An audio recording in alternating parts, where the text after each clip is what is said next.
People who actually spoke up during the speak now or forever hold your peace moment.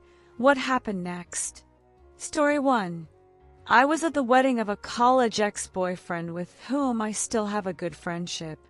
When the priest got to the speak now or forever hold your peace part, the bride said, "Yes, I have something to say." She turned to the guests and said, "I want to thank my maid of honor for sleeping with my fiancé last night and showing me what kind of person he really is." Then she threw her bouquet and ran out. Story 2.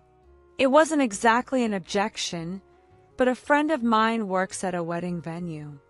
She told me that during one wedding, the best man made some jokes in his speech about the time he slept with the bride before she and the groom got together. He thought the groom already knew, but he didn't. The groom got furious. The reception was canceled, and all the guests had to go home. No one saw it coming. Story 3. My best friend's older brother is a lawyer. His partner is a lawyer too, and most of their friends are lawyers. A close friend of theirs, who was a judge, was asked to officiate the wedding as the priest, and he happily agreed. The couple and the judge planned a prank. They asked a friend to stand up and shout, "I object," right when the judge asked the bride. When it happened, the judge instantly replied, "Objection overruled." It was hilarious. We couldn't stop laughing. It was a massive troll for everyone who wasn't in on the joke. The looks on their faces were priceless. I can't wait to see the full wedding video instead of the crappy phone version. Story 4. This happened at the wedding of a friend's brother. Their parents are very conservative and hadn't really gotten to know their daughter's fiancé before the wedding. The only things that mattered to them were that he was 10 years older and had been married before. They had made subtle and not so subtle comments before the wedding that they didn't approve. That should have been a warning sign. The wedding day itself was beautiful. My friend's sister and her fiancé were thrilled to be getting married and had invited friends and family from both sides. It wasn't a traditional wedding. It was outdoors in a gorgeous garden. Everything was going perfectly until the priest asked if anyone had any objections. Very seriously, the bride's father stood up and said, "Her mother and I object." Then, after a long pause, sat back down in total silence. No one could believe what had just happened. Not knowing exactly how to handle it, the priest just said, "Well, tough luck," and finished the ceremony as planned. Everyone was stunned by the priest's response. Some people could barely hold in their laughter. I can't imagine how the bride and groom felt afterward. My friend said the tension was unbelievable, but they got married anyway. As you can imagine, they now avoid the in-laws as much as possible. Story 5. This happened, more or less, at my own wedding. My middle brother has a very weird sense of humor that sometimes causes trouble.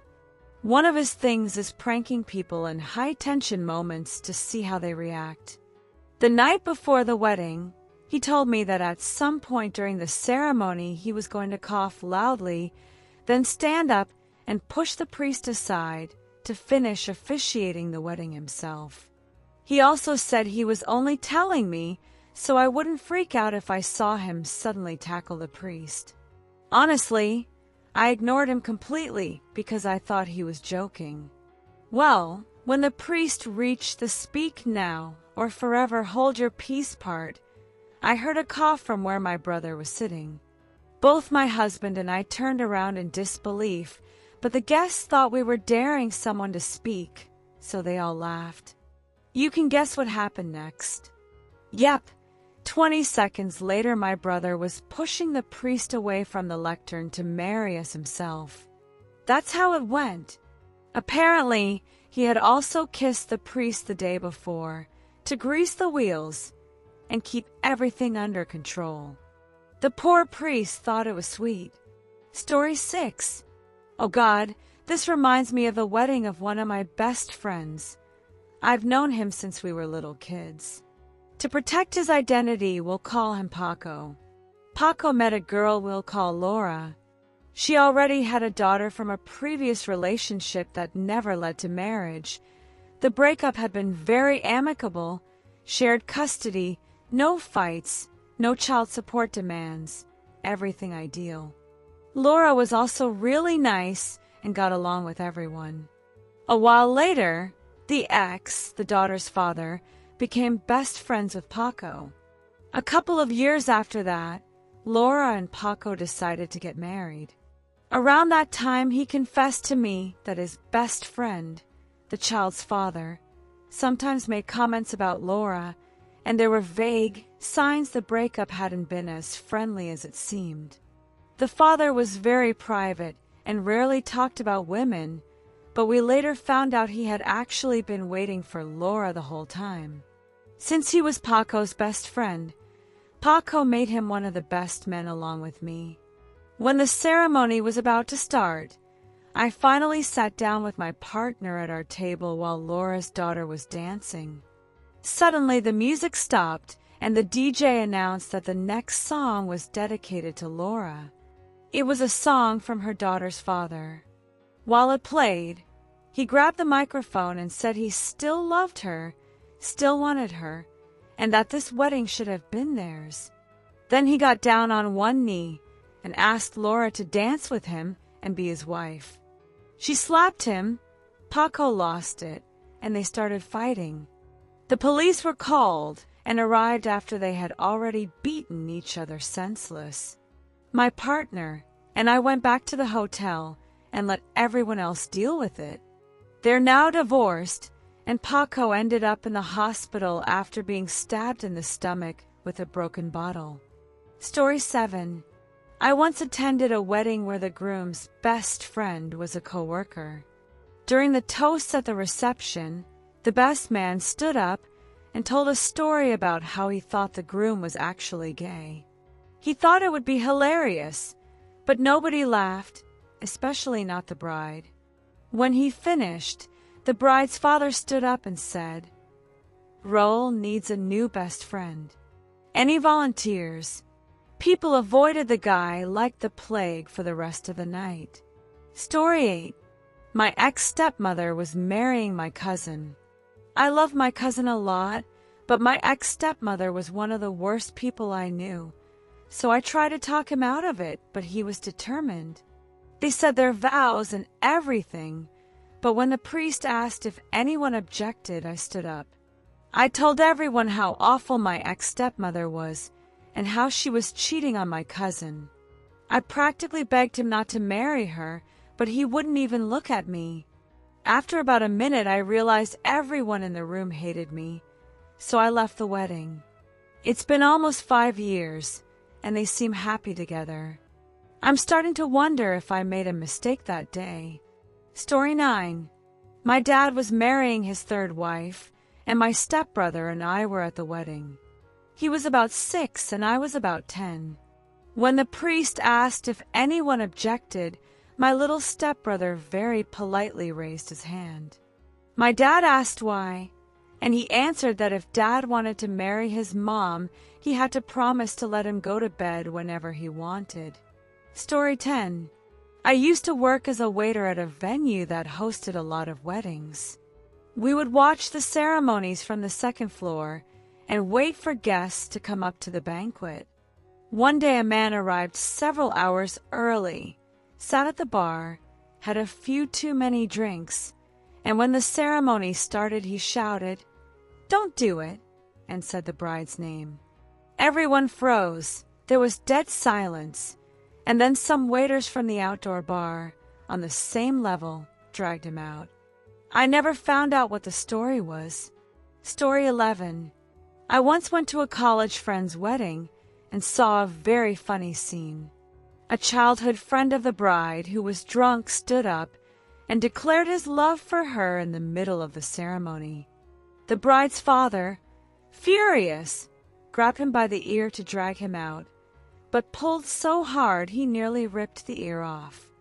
I was a bit tipsy too and couldn't stop laughing when the guy screamed. Neither could some other guests. A few even clapped. Story 12. When I was very little, I went to a wedding where a man stood up during the objections and shouted, "They forgot the bread knife." My brother and I were so impressed that for the next 15 years, we thought it was a real wedding tradition to have a special bread knife, and that forgetting it was a mortal sin. Turns out the man had serious mental issues and should have been locked up in a psychiatric ward. Story 13. One day my best friend called me out of the blue and asked me to drive up to his family's cabin in the mountains of northern Arizona from Phoenix for the weekend. He had finally proposed to his girlfriend of 5 years, the mother of his 2 kids, and they were having a small impromptu ceremony with friends and family. After a 3-hour drive, I arrived. The garden was full of people, but I didn't see the bride anywhere. I found my friend and could tell he was extremely nervous, even though he was trying to hide it. When I asked what was wrong, he confessed that he hadn't heard from the bride in 2 days and was pretty sure she wasn't coming. To calm him down, I said she was probably just making a dramatic entrance, but she never showed up. Eventually, the bride's mother arrived and privately told my friend that her daughter had gone to Phoenix and had been staying with an ex for days. It was a total disaster. I didn't know how to console him. So on his wedding day, he had to announce to the 40 guests that everything was canceled. But the story doesn't end there. 2 months later, after not coming home and leaving him to run his painting business and take care of the kids alone, she came back as if nothing had happened. He called me and said everything was fine, that she just needed to clear some things from her mind she'd been dealing with for months. That's when I said, I object. The only thing she needed to clear was her disgusting ex. Since I couldn't be there in person, I told her off on Facebook and left comments every time she posted, reminding her she was shameless and one of the worst people on earth for doing that to the best guy I know. In the end, they got married. She blocked me, and the marriage lasted 4 months. Story 14. I almost spoke up because I knew the bride wasn't really into the groom. It was a weird, semi-arranged marriage pushed by their parents. The bride was quite rebellious, and I couldn't imagine her lasting with a guy like him.